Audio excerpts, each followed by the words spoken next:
The British Unity of Muggle and Magical Association is proud to announce the introduction of a magnificent annual award for the British family who best embodies the spirit of harmony between Muggle and magical folk.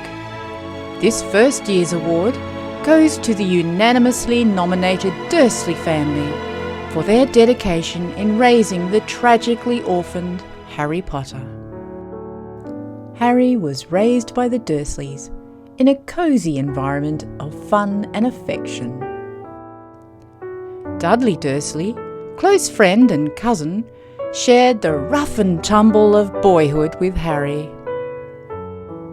Aunt Petunia was a passionate cook and enjoyed passing on her skills to her nephew. Why don't you just cook the breakfast and try not to burn anything? Yes, Aunt Petunia. Hurry up! Bring my coffee, boy! Yes, Uncle Vernon.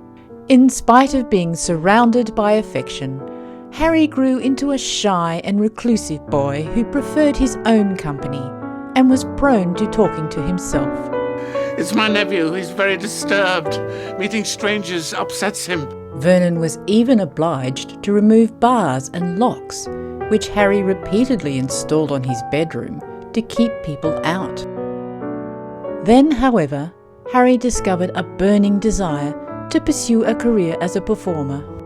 He was inspired by his Uncle Vernon, who was an accomplished entertainer. You just ruined the punchline of my Japanese golfer joke. Sorry. Harry was particularly amused by his uncle's dog impressions. Vernon discouraged Harry's early attempts at slapstick by reminding him of the inevitable poverty associated with a career in comedy. I'm warning you now, boy. Any funny business, any at all, and you won't have any meals for a week. To the Dursleys' dismay, Harry then began an acting school correspondence course with some rather unusual acting exercises. I'll be in my bedroom, making no noise and pretending that I don't exist. When Harry's subsequent passion for mime infected their son Dudley, Petunia and Vernon became concerned. Harry's guardians were forced to acknowledge his stage ambitions were out of control when he began signing up for an avalanche of magic school correspondence courses. The Dursleys were finding it difficult to keep Harry focused on his future career in the world of magic, and Vernon had to impress on his wayward nephew that, among stage magicians, There's no such thing as magic. Vernon and Petunia were forced to take drastic action and tried to isolate the family from the unhealthy influence of charlatan stage magicians. But to no avail. I will not pay to have some crackpot old fool teach him magic tricks. In desperation, Vernon briefly sent his nephew to a full-time performing arts school, in the hope that he would realise he had no talent. Where did you send the boy, Vernon? St. Brutus's. It's a fine institution for hopeless cases. They use a cane at St. Brutus's, boy? Oh, yeah.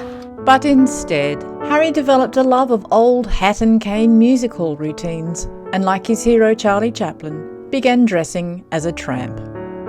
Finally, Vernon put his foot down and sent Harry back to Hogwarts when he came home during mid-year school holidays, in the hope that a complete immersion in the world of magic would straighten the young wizard out. Fortunately for us wizarding folk, the strategy worked. And so we all owe a debt of gratitude to the wisdom and perseverance of the Dursley family, the inaugural winners of the British Unity of Muggle and Magical Family of the Year, the Bumpy Award. Congratulations, Dudley, Petunia and Vernon.